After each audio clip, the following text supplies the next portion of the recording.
आज अपनी क्लास का भाग number 6 work energy and power. इसी के अंदर आगे है ऊर्जा संरक्षण का नियम। इस नियम के बारे में हमने पहले भी चर्चा की थी। जैसे कि इसके नाम से पता चल रहा है ऊर्जा संरक्षण का नियम। संरक्षण का तात्पर्य है सुरक्षित रहना या जैसा है वैसा ही रहना, यानी कोई भी जो ऊर्जा है उस ऊर्जा का संरक्षण होता है। अर्थात इस ब्रह्मांड के अंदर ऊर्जा को न तो नष्ट किया जा सकता है और न ही उसको बनाया जा सकता है। जो ऊर्जा जितनी है वो उतनी ही रहेगी। फिर हमको ऐसा दैनिक जीवन में क्यों लगता है कि ऊर्जा कम हो रही है? जैसे हमारे घर के अंदर जो लाइट आती है उस लाइट का रोजाना कुछ भाग है वो व्यय हो जाता है, खर्च हो जाता है। तो वह खर्च का मतलब होता है रूपांतरण। और जब कोई ऊर्जा एक रूप से दूसरे रूप में रूपांतरित होती है तो उस ऊर्जा का कुछ भाग वातावरण में किसी ऐसे रूप में चला जाता है जिसको हम वापस प्राप्त नहीं कर सकते हैं। उसी को हम ऊर्जा खर्च के नाम से जानते हैं। तो ये तो था ऊर्जा संरक्षण का नियम कि ऊर्जा को ना तो बनाया जा सकता है और ना ही उसे नष्ट किया जा सकता है। केवल इसका क्या कर सकते हैं अपन? रूपांतरण, अर्थात उसका रूप बदल सकते हैं। जैसे मेरा उदाहरण लेता हूं मैं, मेरे शरीर में जो ऊर्जा है वो कहां से आई है? भोजन से आई है। भोजन में कौन सी ऊर्जा थी? रासायनिक ऊर्जा। भोजन में कहां से आई? सूर्य से। कौन सी ऊर्जा आई? सौर ऊर्जा। सूर्य में कहां से आई? नाभिकीय संलयन विक्रिया के द्वारा, जिसमें हाइड्रोजन हाइड्रोजन मिलकर के हीलियम का निर्माण करता है। तो नाभिकीय संलयन से पेड़ पौधों में आई प्रकाश ऊर्जा के रूप में, प्रकाश ऊर्जा से बनी रासायनिक ऊर्जा में, रासायनिक ऊर्जा से वो शरीर में आ गई पेशीय ऊर्जा के रूप में, और पेशीय ऊर्जा से फिर विभिन्न कार्यों के अंदर वो अलग अलग रूपांतरित हो जाती है। तो ऊर्जा का केवल क्या होता है? रूपांतरण होता है। जैसे उदाहरण के लिए यहाँ पर दिया गया है बल्ब में विद्युत ऊर्जा का रूपांतरण किस में होता है? तो प्रकाश के रूप में होता है। यानी जब बल्ब के अंदर लाइट आती है विद्युत ऊर्जा, तो वह बल्ब क्या करेगा? प्रकाश देगा हमें, उजाला, और साथ में ऊष्मा भी देगा। ऊष्मा यानी वो बल्ब गर्म होगा, और गर्म होगा तो कुछ विद्युत ऊर्जा का रूपांतरण किस रूप में होगा? ऊष्मा के रूप में होगा। और ये ऊष्मा और ये प्रकाश जब वातावरण में फैल जाते हैं तो इस ऊर्जा को हम वापस प्राप्त नहीं कर सकते, और इसी कारण से हमारी ऊर्जा क्या होती है? खर्च होती है। यानी हमारे मीटर के अंदर लगातार यूनिट आती रहती है जिसका हमें भुगतान करना पड़ता है बिल के रूप में। आगे देखिए, ऊर्जा रूपांतरण के दौरान कुछ ऊर्जा रूपों को पुनः प्राप्त नहीं कर सकते हैं, जिससे हमें ऊर्जा में क्षय या फिर कमी देखने को मिलती है। ऊर्जा क्षय को कम करने के कुछ उपाय हैं। क्या क्या उपाय हैं? पहला है ध्वनि, प्रकाश और घर्षण को कम करने का प्रयास करें। जैसे मेरे पास में एक मोटरसाइकिल है और एक दूसरे व्यक्ति के पास में मोटरसाइकिल है। दोनों मोटरसाइकिल की जो आवाज है वो अलग अलग है। मेरी वाली गाड़ी की आवाज कम है और दूसरी मोटरसाइकिल की आवाज तेज है। तो इससे क्या फर्क निकलता है, क्या अंतर मिलता है? तो जिस गाड़ी की आवाज जितनी तेज है उस आवाज को बनाने में उसके इंजन के द्वारा जो ऊर्जा व्यय की जा रही है वो वातावरण में ध्वनि के रूप में जा रही है। यानी उस गाड़ी का जो एवरेज है वो कम निकलेगा, और जिस गाड़ी की ध्वनि कम है उसका एवरेज ज्यादा होगा। तो ध्वनि में भी ऊर्जा का ही रूपांतरण है। मैं जितनी जोर से बोलूंगा उतनी ही मेरी ऊर्जा कम होगी, और जितना मैं धीमी गति से बोलूंगा उतनी मेरी ऊर्जा कम खर्च होगी। इसलिए कहते हैं कि बिना बात बोलना भी नहीं चाहिए, जिससे हमारी ऊर्जा बचती है। घर्षण को कम करें। घर्षण जैसे अपने गाड़ी में टायर होते हैं, उन टायरों के बीच में अपन ग्रीस का प्रयोग करते हैं, तेल का प्रयोग करते हैं, तो वो घर्षण को कम करने का प्रयास होता है ताकि हमारा जो उपकरण है वो यंत्र है वो अधिक से अधिक कार्य कर सके, ताकि उसकी ऊर्जा बची रहे। अगला है अधिक दक्षता वाले उपकरण काम में लेवे। अधिक दक्षता मतलब ये है कि कोई भी ऐसा उपकरण जो अधिक से अधिक ऊर्जा का उपयोग करके उसको कार्य में रूपांतरित कर सके, उसको बोलते हैं अधिक दक्षता वाला उपकरण। सामान्यतः हम बाजार में देखते हैं जो सस्ते उपकरण होते हैं उसकी दक्षता कम होती है, काम करने की क्षमता कम होती है। यानी वो अधिक ऊर्जा का उपयोग करेंगे और कार्य करेंगे कम। जिनकी दक्षता ज्यादा होगी वो ऊर्जा कम लेंगे और काम अधिक करेंगे। हालांकि थोड़े महंगे आते हैं लेकिन इनका जो लाभ है वो अधिक समय तक होता है, इसलिए अधिक दक्षता वाले उपकरणों का प्रयोग करें। इसको हम स्टार रेटिंग के माध्यम से जानते हैं कि अधिक स्टार रेटिंग वाले उपकरणों का उपयोग करें। उपयोग नहीं होने पर इन्हें बंद कर दें। हमारे घर में कोई भी उपकरण है जैसे पंखा है, टीवी, कूलर, फ्रिज जो भी है, जब हम उसका उपयोग नहीं कर रहे तो उस समय उनको बंद कर देना चाहिए। ये दैनिक जीवन में अपनाने की बात है। एक बार एक कक्षा के अंदर मैंने एक बालक से पूछा, सोनी बालक था वो, तो मैंने कहा कि उपयोग के बाद दिन में हमें बल्ब बंद करना चाहिए नहीं करना चाहिए। तो उसने कहा कि ये अपनी इच्छा के ऊपर निर्भर करता है, मैं तो नहीं करता। मैंने पूछा क्यों नहीं करता? कि हम बिल देते हैं उसका। मैंने कहा बिल तो सभी देते हैं, बिल तो सभी देते हैं।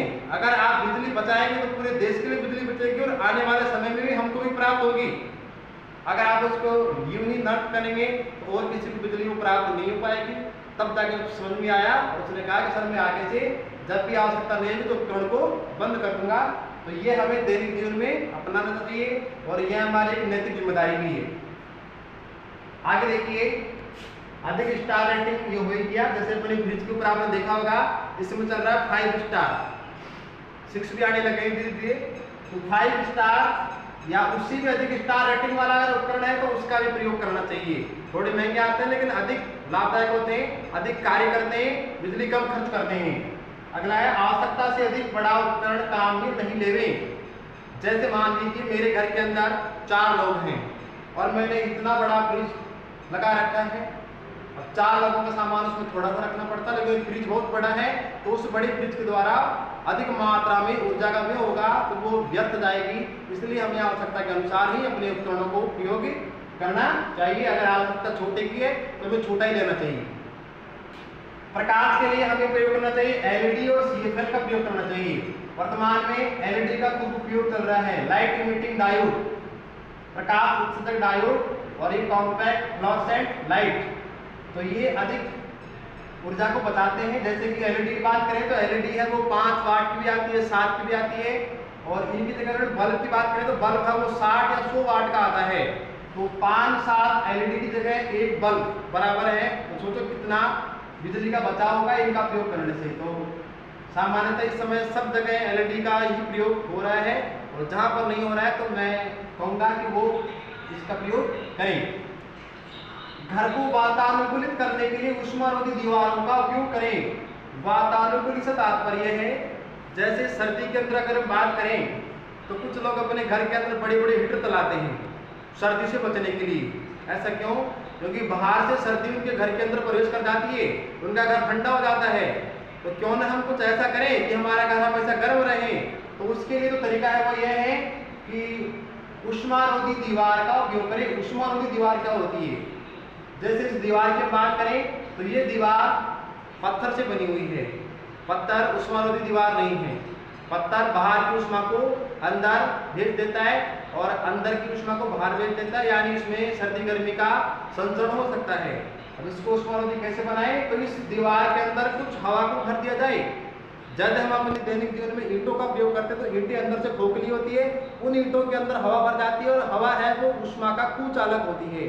तो उन ईंटों का उपयोग करके हम दीवार क्या बना सकते हैं? ऊष्मारोधी बना सकते हैं। इससे ना तो बाहर की गर्मी अंदर आएगी ना बाहर की सर्दी अंदर आएगी, और जब बाहर की सर्दी और गर्मी अंदर नहीं आएगी तो हमारे घर का जो टेम्परेचर है वो लगभग वातानुकूलित बना रहेगा और इसके लिए हमें उपकरणों का कम प्रयोग करना पड़ेगा, ऊर्जा का बचाव होगा। आगे देखिए, प्राकृतिक ऊर्जा जो स्रोत है उनका संरक्षण किया जाए, बचाव। पेड़ पौधे हैं, पेट्रोल डीजल कोयला जो भी है उनका बचाव करें या उनका संरक्षण करें। संरक्षण का मतलब कैसे? जैसे पेट्रोल डीजल के बाद में कोई व्यक्ति गाड़ी चला रहा है और चलाते हुए किसी दुकान में जाकर रुक गया और कुछ सामान लेने लग गया और गाड़ी चल रही है, बिना काम चल रही है। एक बार मैंने ऐसे व्यक्ति की गाड़ी को बंद कर दिया, वो सामान ले रहा था और जैसे मैं पहुंचा गाड़ी, मैंने गाड़ी को ऑफ कर दिया और उसने पूछा भाई गाड़ी किसने बंद कर दी? मैंने बंद कर दी। क्यों बंद कर दी? आप व्यर्थ में ही पेट्रोल चला रहे थे। तो ये भी एक सामान्य सी बात है। कुछ ड्राइवर ऐसे होते हैं जहाँ फाटक बंद होती है गाड़ी को चालू छोड़ देते हैं तो व्यर्थ में ही पेट्रोल जलता रहता है, डीजल जो भी है। तो उसका हमें संरक्षण करना चाहिए और विवेकपूर्ण उसका उपयोग करना चाहिए ताकि अधिक से अधिक हानि उसकी नहीं हो, बचाव हो। अगला है, अधिक दक्ष निकाय का उपयोग करें। कोई भी ऐसा यंत्र जो अधिक से अधिक कार्य में रूपांतरित कर सके ऊर्जा को, उसका उपयोग करना चाहिए। अधिक से अधिक नवीनीकरणीय ऊर्जा स्रोत का उपयोग करें। ऊर्जा के स्रोतों को 2 भागों में बांट दें, नवीनीकरणीय और अनवीनीकरणीय। नवीकरणीय से तात्पर्य है कि वे स्रोत जिनका हम भविष्य में दोबारा उपयोग कर सकते हैं। जैसे इस समय जो पेट्रोल डीजल है उनके जो ऊर्जा स्रोत लगभग 100 से 200 साल तक और चलने वाले हैं, उसके बाद में खत्म हो जाएंगे, तो इनका हम भविष्य में ना तो निर्माण कर सकते हैं और ना कहीं से प्राप्त कर सकते हैं, तो ये क्या हो गए, अनवीकरणीय। लेकिन कुछ स्रोत जैसे यहाँ एक पवन ऊर्जा जो हवा से मिलती है, और ये है सौर ऊर्जा, ये ऐसे स्रोत हैं जिनकी कभी कोई कमी नहीं होगी। सूर्य की बात करें तो सूर्य के अंदर जैसे कि 5 लाख करोड़ वर्ष तक लगातार ऊर्जा देने की क्षमता है, उसके बाद में कुछ ऊर्जा इसकी हो सकती है कम हो जाए, लेकिन अभी कोई संभावना ऐसी नहीं है, और पवन भी हमेशा रहेगी। तो इनसे मिलने वाली ऊर्जा को हम क्या बोलेंगे, नवीकरणीय स्रोत बोलेंगे, और इनसे कोई पोल्यूशन भी नहीं होता है। तो ये हमें हमारे दैनिक जीवन में इनका उपयोग को बढ़ाना चाहिए।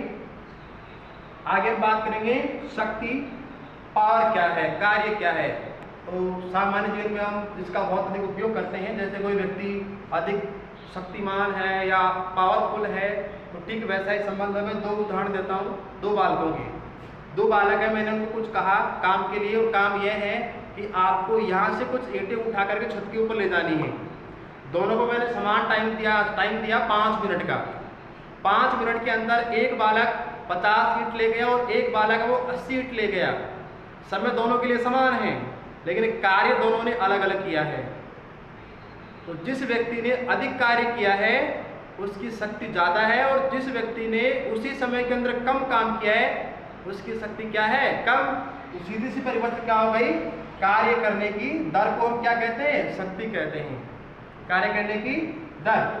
सूत्र की बात करें तो शक्ति बराबर होता है कार्य बटा समय। समय जितना अधिक होगा शक्ति उतनी कम हो जाएगी। समय के रूप से भी ले सकते हैं अपन, और वही कंडीशन लागू करें अपन उन्हीं बच्चों के ऊपर कि आपको दोनों को है वो 50-50 ईंट पहुंचानी है ऊपर। एक पहुंचाया 5 मिनट में और एक पहुंचाया 7 मिनट में, 8 मिनट में। तो जिसने अधिक समय लिया उसकी शक्ति क्या हो गई, कम हो गई। विपरीत संबंध है, और जिसका कार्य ज्यादा है उसकी शक्ति अधिक है। कार्य का जो मात्रक है वो जूल होगा, और समय का जो ऐसा मात्रक है वो सेकंड होगा।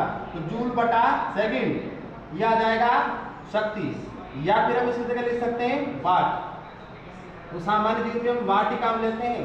वाट क्या हो गया, शक्ति का मात्रक।